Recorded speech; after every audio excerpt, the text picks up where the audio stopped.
SolveYourTech.com, your source for how-to guides and tutorials. Welcome to our video about how to turn off keyboard sounds on an iPhone in iOS 17. If this guide helps you out, then please consider subscribing and liking this video.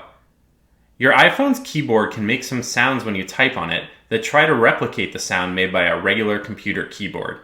If you've noticed these sounds in the past, and you either don't like them or you would simply like to be able to type quietly, then you have the option to turn them off. You can turn off the iPhone keyboard sounds by opening the Settings app. You can then scroll down and select the Sounds and Haptics option, and then you can scroll down again and find the keyboard feedback button in the System Sounds and Haptics menu.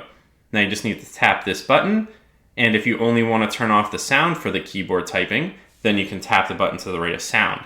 If you would also like to turn off the haptic vibration feedback that you feel when you type, then you can also turn off this haptic option as well. Make sure to like this video and subscribe to our channel to see more tech guides like this one. For additional information on this topic and to read the entire article, click the link in the description to visit solveyourtech.com.